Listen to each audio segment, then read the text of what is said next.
Oh, turtle fans and turtle whoever you are, Teenage Mutant Ninja Turtles has been around since 1987.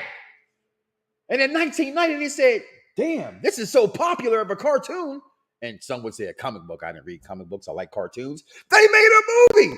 And damn it, we're going to review it here tonight. Teenage Mutant Ninja Turtles 1990. We'll be right back, y'all, on Pop Review Entertainment.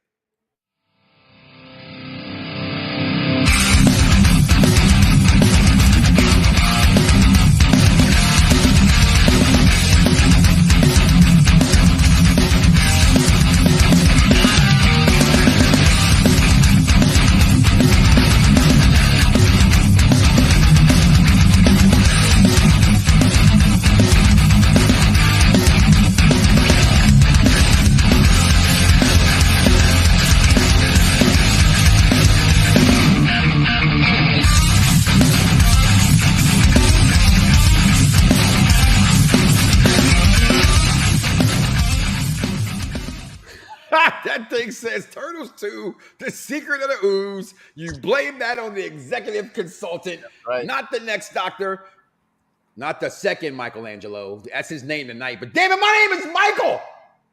You got to be like Leonardo or somebody down there, Mr. Michelangelo. Hey. The glasses don't fit anybody else, all right? So you fly with the hate, dude. It's like the Thor hammer. That's right. I have to be worthy. That's right. So my mama naming me Michael didn't matter. You know why? Because you got to pick up some nunchucks and earn that work. Hey, I'm born in the 70s. I know all about nunchucks. I know about nunchucks. I got me a pair.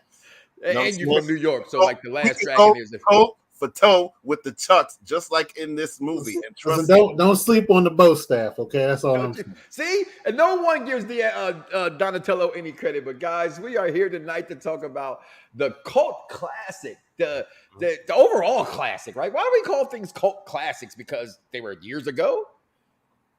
Like, where does that even come from? I don't even know. But tonight we're going to talk about Teenage Mutant Ninja Turtles, 1990. This movie came out. I'm a freshman in high school. At this point, at 15 years old, honestly, guys, it wasn't pretty cool to tell your friends in high school you watched cartoons back then and movies. But guess what? Every gangster on the south side of Chicago, the GDs, the BDs, the Vice Lords, they all were at the movie theaters watching this film, Teenage Mutant Ninja Turtles. It stars Judith Hoag, who played April O'Neil. My man, I can't pronounce his last name. The guy who played Casey Jones, Elias Koteas.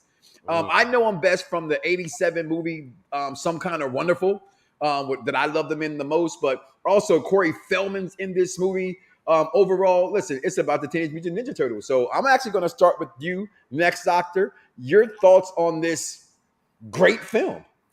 Listen, I think it's appropriate that you did the intro and started with "damn," because you know how many times they said that in this movie? Like right near the beginning, Raph drops it. You know, he loses his side and he's like, "Ay." And then later on he says it. And I mean, I was like, is this PG? Can you get away with that? Then I looked it up, and yeah, that word is allowed in PG. So I was like, okay, they definitely abused it then, you know. And as a kid watching it, I'm like, it didn't even I don't think it even fazed me because I was just so invested in the Turtles. You know, my favorite, you know, you can see him in the back, it's Donatello. You know, when I had the toys, I only had variations of Donatello. I never had all four of them. I only would keep getting different versions of Donatello because that was my favorite one. You know, I was weird like that. But this movie was great. You know, from the beginning, it really set the tone. You could see, okay, you know, their brothers, the way that they would interact, you know, that whole family vibe. It was lovely. You know, I think the product placement was on point too. You know, you had the pizza there, you had Pepsi. Pepsi was everywhere. You know, and a fun fact, they Domino's didn't have the exclusive rights to the movie, so on the VHS, Pizza Hut had an ad at the beginning. I didn't even know. I don't remember that. But I mean, this definitely this is something I saw in theaters. I love this movie because I mean the Turtles. I grew up on them. I will say that one of the things that I thought was odd was when they made it to the farmhouse, and April was talking about all the different turtles, like how they were handling, their major defeat there, and how she never showed a picture of Mikey. And I always thought that was odd because she talked about how, Donatello was dealing with it, latching on to Casey. She talked about how Leonardo was staying there by Raph's side, but she never mentioned Mikey.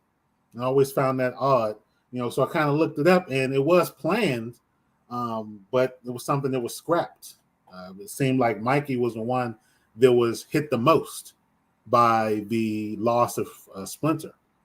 You can kind of tell because afterwards, right before they went back to the city, they're doing their meditation, and he's the only one that has the tear. But at the beginning of the movie, you're like, oh, Mikey, he just plays things off. Donatello comes up to him and he's waiting for the pizza. Hey, you think about what Splinter said about not having him around? And he's like, time's up, $3 off. And that also leads to one of my favorite lines that I still repeat to this day whenever someone needs words of wisdom. Here we go. Forgiveness is divine, but never pay full price for late pizza. Wisdom from the 90s holds up to today.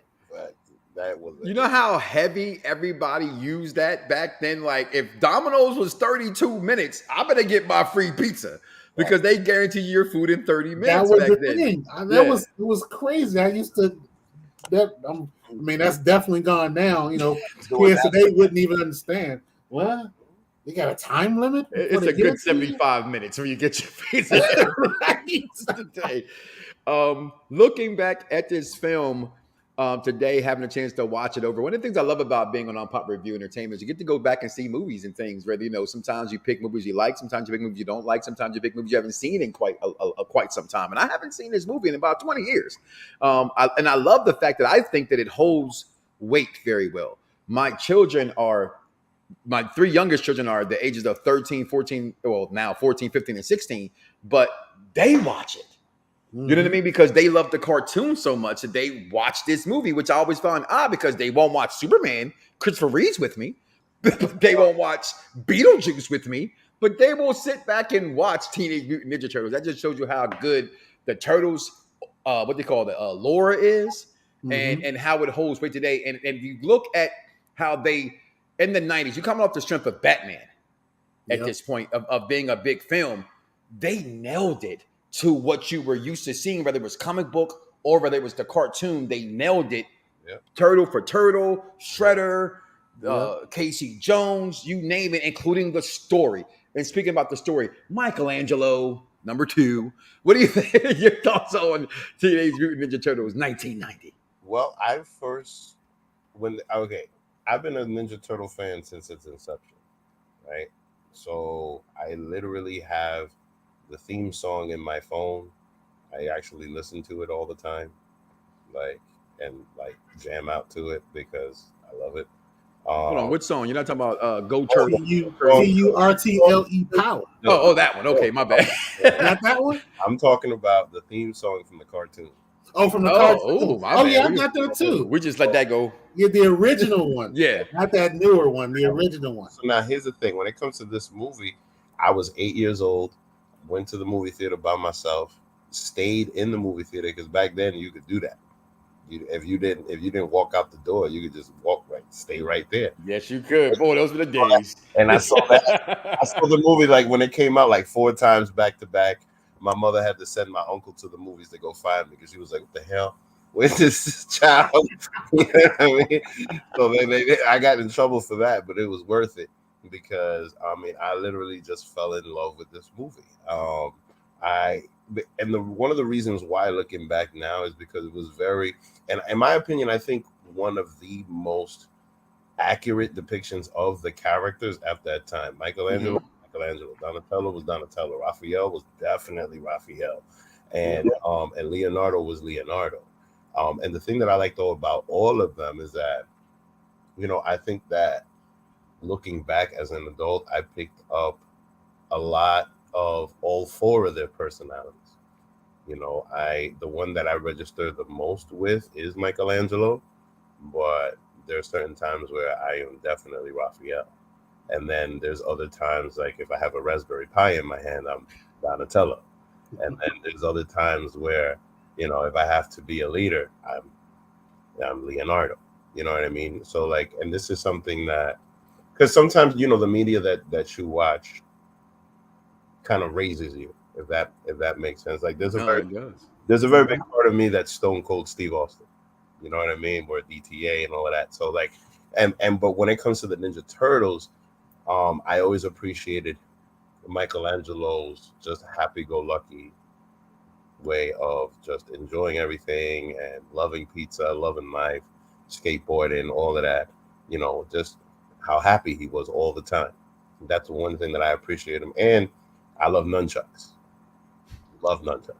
So with all that being said, everything was very, very accurate, especially even the situation between April and Casey. Like, that shit was awesome. Even at the end of the movie, I remember popping and just being like, all right, April. All right, Casey. You know what I mean? Like, I popped so hard when I see that at the end of the movie. Like, just everything here. The only thing that was missing was Crane, honestly. But even Shredder was incredibly suspenseful. Like, he felt like Darth Vader in this movie. Right. He had presence. Until I'm sorry. Carmen put in the chat, the voice of Shredder was the kid that played Karate Kid. No, that was not. That's Ralph Macchio. Ralph Macchio in the movie, anyway. I don't know if you're talking about the cartoon. I don't know about that one. But the movie was played by a guy named Kevin Clash. That voiced Splinter. So, you said she did say yes. And mind you, that whole situation, you notice how the movie pretty much ended with a nunchuck, right? That whole situation, how Shredder lost. You know what I mean? With the now, I will say, Splinter coming in and flipping them around, and your man is sitting there, and he's like, "When you die, without honor." What? I will say that a lot of people say that Michelangelo is the strongest turtle. Oh my God! Say what now? I say a lot of people say that Michelangelo is not the strongest, but the most capable turtle. Mm-hmm. Because the nunchucks take such precise control. And one of the things I didn't notice until watching it this time is Leonardo. Well, actually, no, it was Raph first. Raph went after Shredder, instant knockout. Leonardo went after Shredder, instant knockout. When Mikey started, it kind of, kicked to Casey down ground level, but you could still hear him fighting. He lasted, they didn't really show Donatello, but he seems like he lasted the longest with his skills against Shredder before, it cuts back like, hey, what happened? So, I think they kind of alluded to also Mikey being the most skilled. As much as I hate to admit it because I'm a Donnie guy, Mike, I think he is the most skilled. You know what, though? But speaking about Donatello, I feel like Donatello deserved a little more in this movie because I don't feel like they necessarily captured everything about Donatello that they captured in the other movies. Because Donatello, he made the car, he made this, he made that, he made all kinds of stuff. Like in this, I thought he gets his shine in Turtles too, because remember he's their equipment guy. Yes, in this movie he really felt more because I love the dynamic between him and Mikey. You know what I mean? But it felt like they were pretty much just having fun and joking around. Look, all the dancing, all of this. In this movie, Donatello felt like another Michelangelo until you saw him fixing the car, right? Because I'm not gonna lie, that's one thing that I really the fact I love to tinker. Give me a computer, if I can't fix it, I'm mad. You understand? So Donatello, I love that about him, and I feel like in this movie they only showed that part when he was with Casey fixing the car. And I do agree that they didn't really showcase him, all of his skills. But they only had so much time. That's And true. I think they made up for it in number 2, which we will be reviewing later. So Oh, definitely. make sure you stay tuned for that. Well, speaking of staying tuned, we'll be right back after this first commercial break. Come back, give you our best parts, don't parts, thumbs ups, thumbs down. And this is what we got coming up this week and this month on Unpop Review Entertainment. If you have not seen the review for John Wick 4, or if you haven't seen John Wick 4, matter of fact, if you've seen John Wick 4, you got to watch this review. We'll be right back, y'all. This hit goes out to you, Mr. Wick. Challenge you to single combat. If you win, you'll have your freedom. And when I see you, I'ma take what I want, so. Amen. The only way John Wick will ever have freedom and peace is in death. Yeah, not really. And so it begins. Millions of dollars worth of cocaine fell from the sky this morning in Knoxville, Tennessee. Apex predator. High on cocaine. Out of its mind.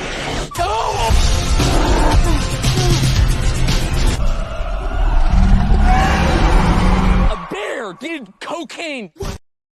One of the funniest, dumbest movies I've ever seen. Stay tuned for Unpop Review as we review Cocaine Bear. I actually laughed my ass off at the stupid ass movie. I'm gonna have to see that before we review it. Yeah, it's on the cock. I call it. I know people call it peacock. I just, I'm headed. I'm strong in my sexuality. Okay, I call it the cock. All right, that's why I watch my wrestling at. I watch my wrestling on the cock, and you can go watch Cocaine Bear on the cock. All right, so check it out. I'd rather watch it on the box. When you get a chance, we are back. We are talking Teenage Mutant Ninja Turtles, the 1990 version of this film. And again, as we speak about this film, I think we're giving it so many accolades to this film. I don't really think there's actually a bad part in this film. We're looking at 1990, and I'm surprised Michelangelo, who's notorious for saying things like this. You talk about something being made for its time. Right, he always says the Reagan era. As I'm watching this movie, I'm like, damn, this is really what they thought of us in 1990. The hip hop, the punk. It was such a good mixture. Why I'm still stuck in the 90s, as a matter of fact, is that everybody you could like any music you like to like, but you knew it was hip hop, you knew it was pop, you knew it was rock and roll, you knew it was heavy metal, you knew where you were. And today it's like they call hip hop pop and pop hip hop, and I don't know what it is, but in the 90s it was definitely clear about what things were and what and you had a choice. And watching this movie, looking back at the skateboarding, the kids that are lost, the story even in this, and I know you guys are more Power Ranger fans than I am, but it's who you're taking, the Foot Clan or the Putties? Foot Clan all day. Because they about the same, ain't they? Foot Clan all day. No, because first of all, the Foot can talk. The Foot is people. The Foot got money, they got schemes, you know what I mean? They're doing all kinds of things.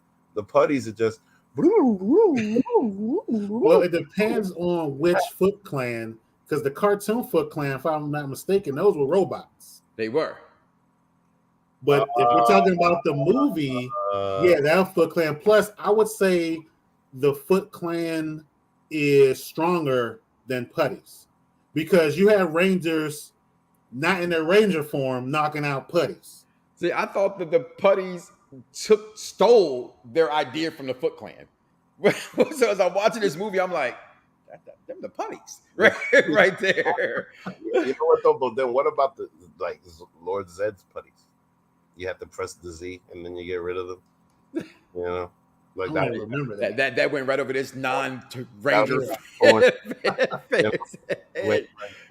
there. I don't know. Like, I just feel like the Foot Clan was more suspenseful, especially with this movie, because the whole dynamic with Danny and his father, I thought that was great, because that's not part of the original story. It's not part of the cartoon or any of that, and it gave more layers to April. Notice how she got a job back at the end of the movie. Like, that was just awesome. She did not age very well. Who, that lady? Yes, who played April? Because I like to Google stuff before we get on here, so I can sound like I'm smart and I know these people's names. So I don't want to be like, you know that girl that played that was on the train with the bag that had the oranges fall out. I want to do that. So I'm trying to think of their names when they're on there. But Again, Casey Jones, he's known now. If you watch Chicago PD, he was on there for the first 4 seasons as voice guy. And again, I know him more, loving him from to be one of my favorite movies of all time, a John Hughes film. Which, by the way, if anybody listening out here that's on part of Unpopular Entertainment, can we do a John Hughes like movie thing? Like we do it. John Hughes is responsible for my childhood, and some kind of wonderful. Like in this one, because he's used the same line where he said, "Smell like chicken shit," and Casey Jones kind of mentions how the boy smells like shit in this movie, and I thought they took it right out of Some Kind of Wonderful. But do you have any? What's your favorite parts in this movie? The next Doctor. One of my, besides the great quote from the 90s about the pizza. Say it again, because those who came here late need to hear this great quote. Listen, this great quote is, forgiveness is divine, but never, and I mean never, pay full price for late pizza. Never. Okay? Never. Damn. That's a travesty. Us 90 kids were spoiled. We were, but get 2 slices and a soda for $3. Hey, yo, Sal, throw some extra mozzarella on that. Right. I'm just saying, what's up with the mozzarella? Go ahead, next Doctor. But fast forwarding to the end of the movie, speaking of Casey Jones, another great quote of his was "Oops." Shredder falls down into the trash truck. And it wasn't even like it was the most, convoluted ups because he had to ratchet that thing to activate it. And it was just like, oops, to crush him, and I think that was probably one of my favorite scenes because it was just like so over the top. Like, yeah, I meant to do this, but I'm going to just fake like I did. When Casey was trying to get his flirt on with April O'Neil in the house, first of all, today, that's a little bit aggressive. He snatched her down. Sit down. Sit down. I'm going to rub your shoulders. Right? But then when Ralph comes in, he goes, and he grabs the turtle wax. I'm like, this movie hit on all cylinders. And then when Casey Jones is going against the head Foot Clan soldier, and he's getting his ass whooped. Right? And he's like, I got you. Boom. I got you. Boom. Then he sees the golf club. I live on a golf course. And yeah, humble brag. But his swing was so damn good when he hit him. I was like 4. I'm like, oh, that's some good form there, Casey Jones. So those are 2 of my favorite parts because you mentioned the other one, which is that don't be late for pizza. Michelangelo, some of your favorite parts of this movie. I mean, Michelangelo too. Oh, one of the thing that hit the commercials like crazy back then was when Michelangelo was being swung at with an axe, and all of a sudden his head goes into. That's dope. Yeah. Like I just I turn out. So that was one of the things that promoted the movie so well. Yeah.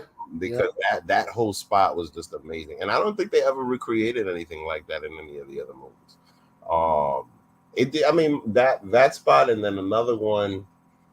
Let me think. Oh, in the very beginning of the movie, one of the ways that they captured Michelangelo's personality was when Splinter was like trying to talk to them, and Michelangelo's on the phone, and he's like, "You better not bring no anchovies. I mean, no anchovies, dude." And there's one anchovy on there. All of a sudden, Splinter takes the book, throws it at him. He goes, "Michelangelo."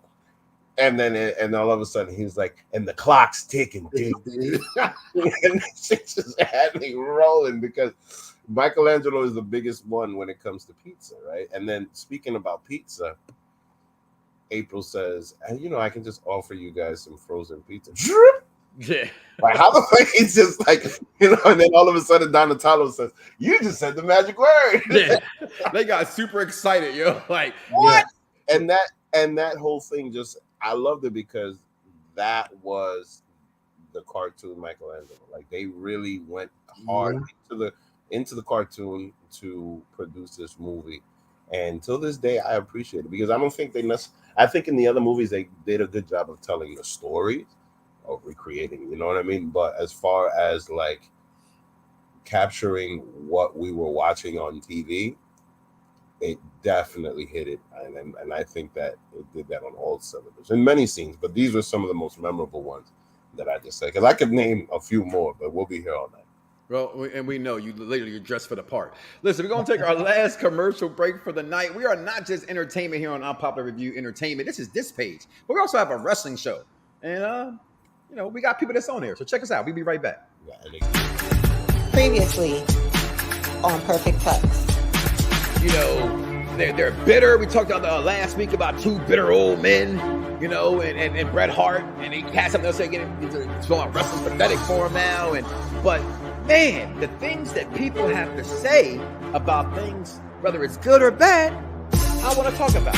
So on his podcast a few weeks ago, friend of the program, 3,000 plus episodes.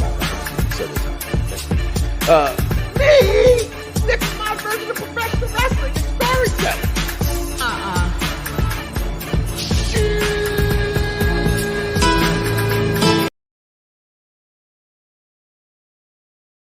Before I say this, let me get all of my pauses out of this.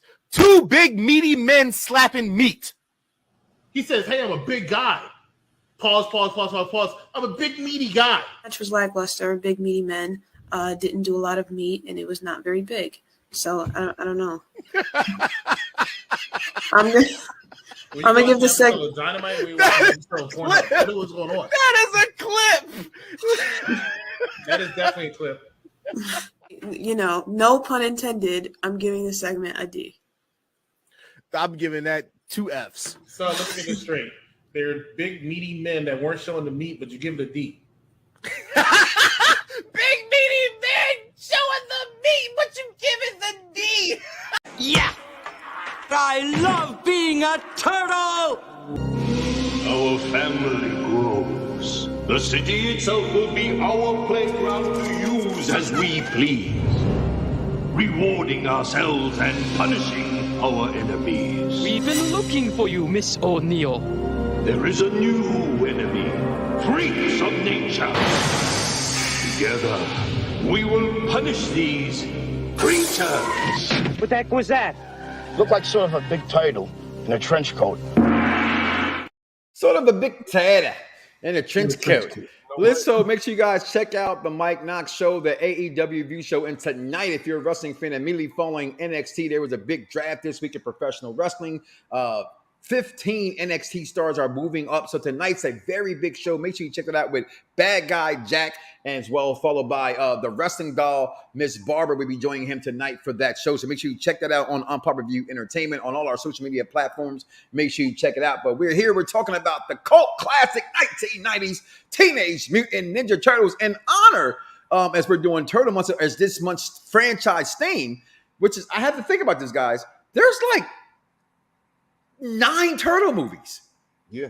If you look at them all from the first 4 to the next craps, if you count the cartoons, and this year coming out on my birthday, so if I want to go ahead and get me a ticket, you can do that. Okay. The Teenage Mutant Ninja Turtles Mutant Mayhem cartoon movie coming, which I personally cannot wait for this movie, having guys in it like John Cena, Jackie Chan's playing Splinter. Nice. Just the list goes on and on in this movie. Cannot wait for this. Paul Rudd is in this movie as well, even including Post Malone for those who like Post Malone. Hey, who am I to judge? But listen, we're here talking Turtles right now. So thumbs up, thumbs down. I'm going to start with you, Michelangelo, too. What you got? Thumbs up or thumbs down? Well, that's apparent. Clearly. You know what I mean? Like what I'm going to say to that. But I just we already know it's a thumbs up. Shout out to Master Tenzu, I think his name is. That's like Shredder's goon. Mm-hmm. I thought he was really good. Yeah. I thought he was really, really, really good. And I like that's not somebody that necessarily gets mentioned too much. No, but we didn't mention him to just now. I think that he was a really, really good, like secondhand villain. You know what I mean? And I think that he gave Shredder some layers. Because he was the one that was like organizing the kids and all of that, and like, you know what I mean. And then he showed even that scene where he was fighting the kid and he was telling him, "Never take your eyes off your enemy." Mm-hmm. smart. You know what I mean? That's that right in there. They gave him a lot of layers, so I really like that. But anyway, clearly, thumbs up. Well, I want to say clearly, one day I'm purposely going to find a movie for you to give it a thumbs down on purpose. Okay, right. I'm gonna try my best to find something you're gonna go. You know what? I didn't like that. The next Doctor, thumbs up, thumbs down. I'm sorry. What'd you say, Michelangelo? 2 Starship Troopers. Hold on. The first one was good. What? Rico's Roughnecks, right? Rico's Rough. Now Space Troopers forever. 2 was not that good, but Space Troopers 1 is a classic. Shoe Fly. He said Shoe Fly.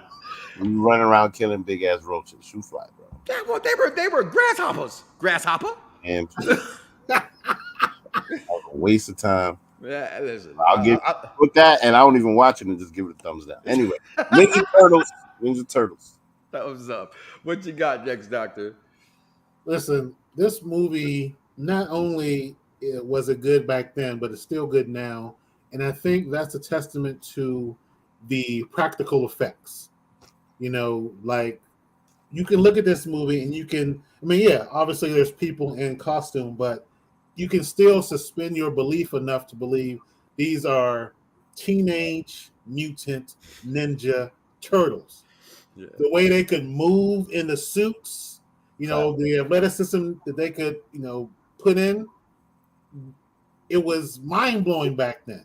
Mm-hmm. And it also made me think about how they went on tour with their singing later.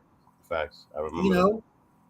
You had these animatronic heads on top of these actors on stage looking like they were actual turtles. Mm-hmm. It was great. Mm-hmm. So definitely this thumbs up for me. Thumbs up. Boy, you got I reminded me of Showbiz Pizza. You know what I'm saying? Take it back. I'm gonna give it a thumbs up, but I'll tell you why I give it a thumbs up. Honestly, I looked at this film and I actually said, "Man, is this really good?"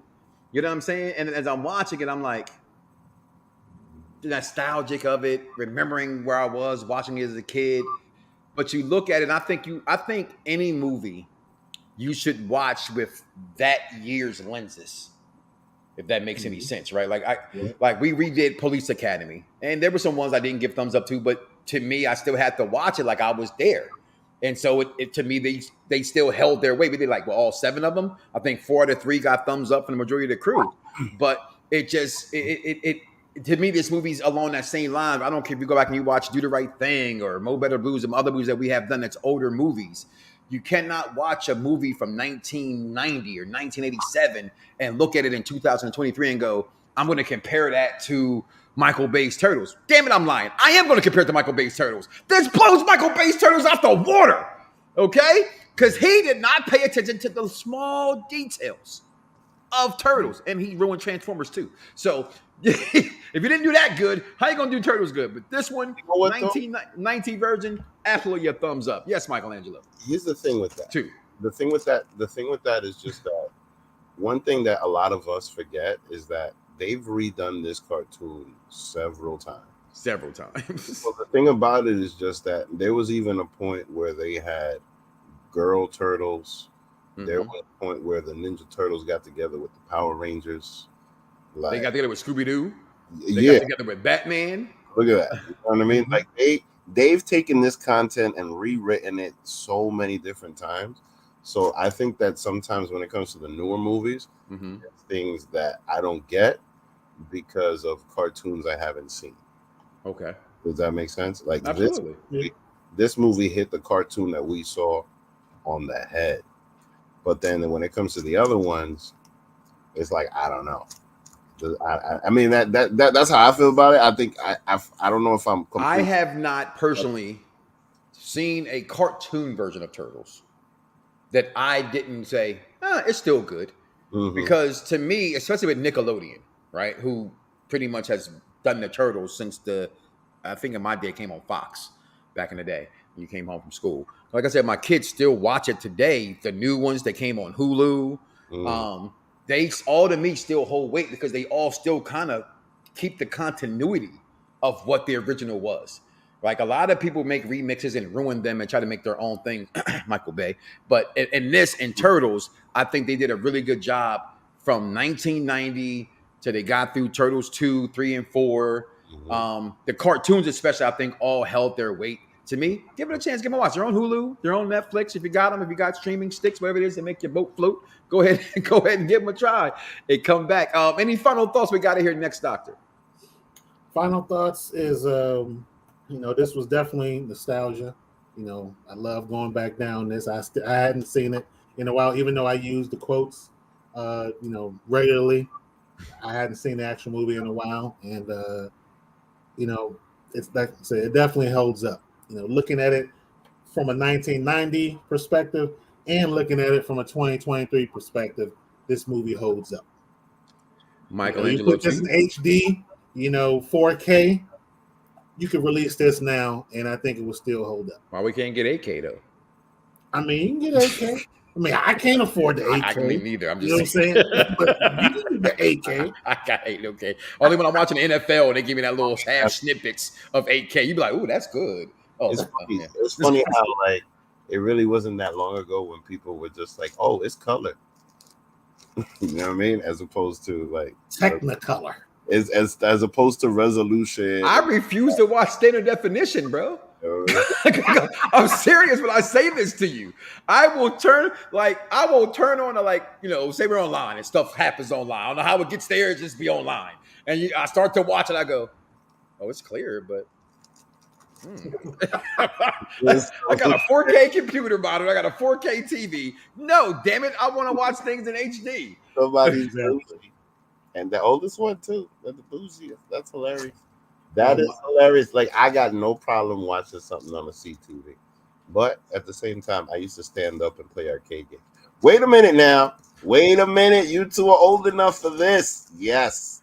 I had a ColecoVision, bro. A quarter arcade of Teenage Mutant Ninja Turtles. Come on. To this day, Turtles arcade game to me is probably the greatest arcade game ever made. And it's funny that I had to say greatest at least once in this because I got the remake, like the new Turtles arcade game that they made. Yeah, that's fantastic. Are you on Xbox or PlayStation? PC. Nice. PC. Ooh, so I have PC too. I have a PC, but I just don't game on PC. If that makes any, you know what I mean? If that makes, I just can't. I don't know. It's just. But I did learn that once I went to PC, the game with my console, I don't go back. I like that. Oh, and it's green, turtle green. So I use this on my PC. That's okay. See, I can't go back to TV no more. I finally found out what latency was when I went to PC finally. Like, oh, this is way faster than the TV. So my TV's bigger. But well, that's enough of that, guys. We're gonna talk off air. We're gonna get you guys out of here. Thanks for watching this Teenage Mutant Ninja Turtles review here on the Umpire Review Entertainment. That is Michelangelo 2. That is the next Doctor. And I am Mike Knox, Michelangelo 1, because I'm older than you, brother. Cowabunga, dude. I'll just leave you with the cowabunga. Leave it with a cowabunga. And make sure you guys like, follow, and subscribe, and share this with your friends as well, guys. Listen, we'd like to thank you and thank everybody for being a part of this. We are out of here. Fingers. Yeah! I love being a turtle! Our family grows. The city itself will be our playground to use as we please. Rewarding ourselves and punishing our enemies. We've been looking for you, Miss O'Neill. There is a new enemy, freaks of nature. Together, we will punish these creatures. What the heck was that? Looked like sort of a big turtle in a